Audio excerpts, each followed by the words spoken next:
Another policy change, 9 million in Mexico and free Wi-Fi in Nassau. That's all I got. Cruise News Today starts now. From the Cruise Radio studio in Jacksonville, Florida, this is Cruise News Today with Doug Parker. Good morning. Here's your cruise news for Thursday, February 22nd. Another policy change. Starting March 4th, Princess Cruises is tightening its cancellation policy, enforcing a 100% cancellation fee for cancellations made within 30 days of the sailing.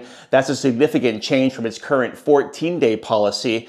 The company is also simplifying its cancellation fee schedules, moving from 3 different categories to just 2 categories, cruises up to 24 days and another 25 days or longer.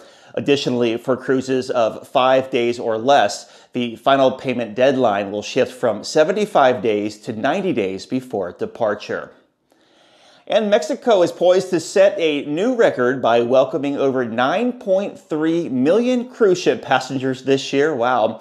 Now, this is a cumulative number for both the Pacific and Caribbean side. According to Riviera Maya News, the Secretary of Tourism announced that the country expects to host 3,122 cruise ships, marking an 8% increase over 2023 and a 5.8% increase over 2019. Cozumel is highlighted as the leading cruise port, anticipating almost 1,200 ships. That accounts for 35%.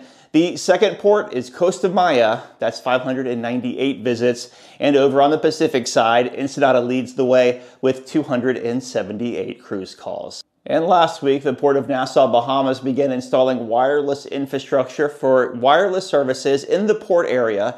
The port will soon offer free Wi-Fi at the port for cruise passengers and crew members. And cruise line stocks were all down less than 1% on Wednesday. Carnival Corporation 14.71, Royal Caribbean 114.90, and Norwegian 16.10. If you have a story, drop us a line, tips@cruiseradio.net. Also, this week's podcast, a review of Celebrity Silhouette at cruiseradio.net as well. I'm Doug Parker with Cruise News Today. Have yourself a great Thursday.